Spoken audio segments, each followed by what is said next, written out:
Justice League 67, Brian Michael Bendis writing with Phil Hester on the art. Matt, take Can it I guess away. Matt's review? He said it would be a few words. Yeah. Is it? I mean, it's shit. I'm glad the Sid Mario Utopica stuff is done, and it wraps it up by Bendis basically. So the Justice, what are they called? The It's a good start. yeah no, I want to call them Justice Incarnate, but they're not. It's the other one. It's the United Planets, the United Order. They each of their people get their own page to introduce themselves, and there's a blue Daxamite that looks like Namorita from the Avengers or Namora, whatever her name was. It's just weird. I've never seen a blue Daxamite before, so that was strange. But they show up to help the Justice League fight the Senmar Utopica, but Superman and Batman end up teaming up and trapping him in the Phantom Zone. Because that's the one way that, which has never ended horribly ever, because no one's ever escaped the Phantom Zone to cause mass chaos later, which then leads to the United Order. I'll be honest, at this point, the Phantom Zone has about as much traffic in and out as Arkham Asylum does. Yeah. Well, it's even worse because these are superpowered beings that come out. Like, not everyone that leaves Arkham is superpowered, right? No, that's true. Like, these all are of them. Yeah. So basically, they tell Superman, "Hey, man, that's what we're here for. So, we'll help anytime you need it, but you got to turn on the Phantom Zone projector because that thing's way too, can't be leave it in your hands." And Superman's like, "Well, no, you don't. That's mine. This is Kryptonian technology. It belongs to me. It's in safe hands. Trust me." And they said that no, we deem it acceptable for you to hand it over. To which then the Justice League and the many of other heroes that have showed up during this fight. You got Booster Gold and Firestorm and Plastic Man and Vixen all showing up to help. And they decide that, oh no, we're gonna back up Superman. You can't have the Phantom Zone projector. And then in the basically the B plot, you got the Damon Rose, who Bendis is slow playing this.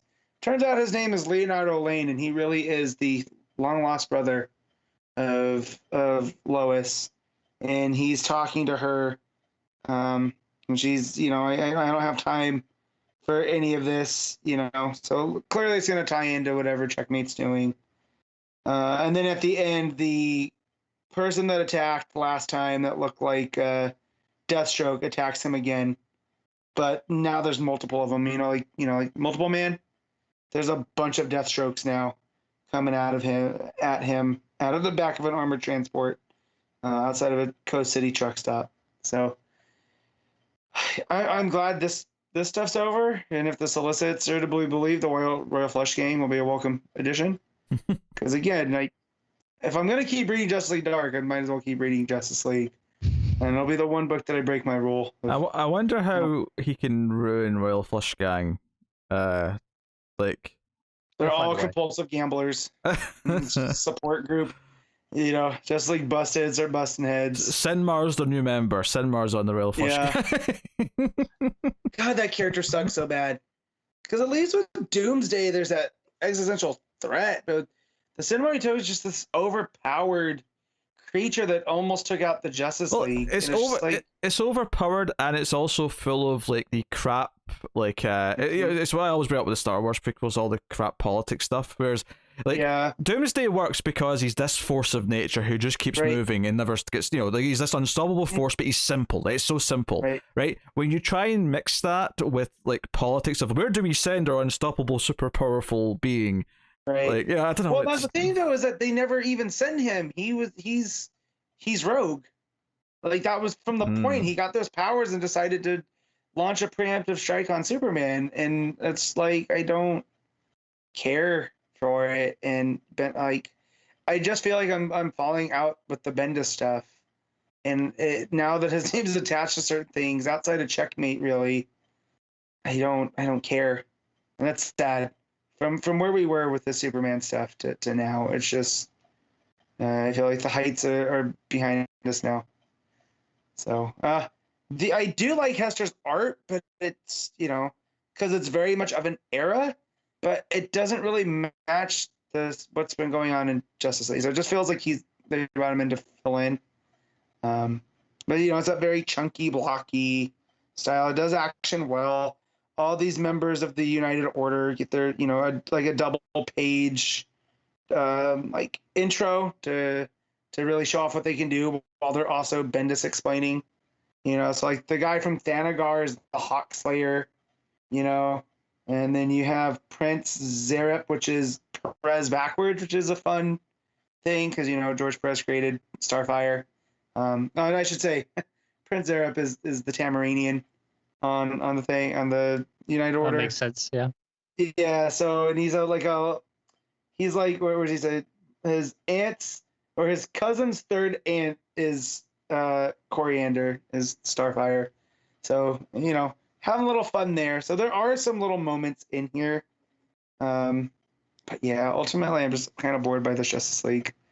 I kind of miss just like when it was we had like Venditti doing like the 3-issue arcs, and it was just fun like League stories. Mm-hmm. And now this is just another vehicle for whatever Bendis is sending, which I feel if he takes over one of the Bat books, we'll just shift it to there now. It's not like he doesn't have any ties like with Checkmate and whatnot either, because you clearly have the Question. All that said, if he did the Question in Detective Comics, no, I'm not getting pulled in. I'm not doing this. I'm not getting Hope. So rating Justice League, I'm gonna give this a 5.5. So yeah, Justice League Dark though. Still Merlin, dark. yeah. Merlin's attacking Atlantis, and Constantine goes to confront him, and the Justice League Dark and Aquaman trying to stave off these zombie pirate dead Atlanteans that are coming after him. And Ragman gets together with Zatanna, who Ragman knows Zatanna's secret about the Upside Down Man, and that he has her back for whatever she needs to do. So whatever big magic spell she has to tap into, he'll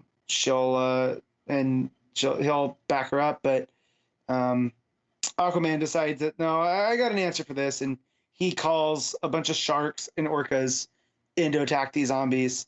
And Constantine and Merlin are still going at it, but it was just basically enough for, Constantine was distracting Merlin enough for Ragman and Zatanna to come in and try to put him in check. And it ends with her, almost going into full magic mode, eyes glowing. I'm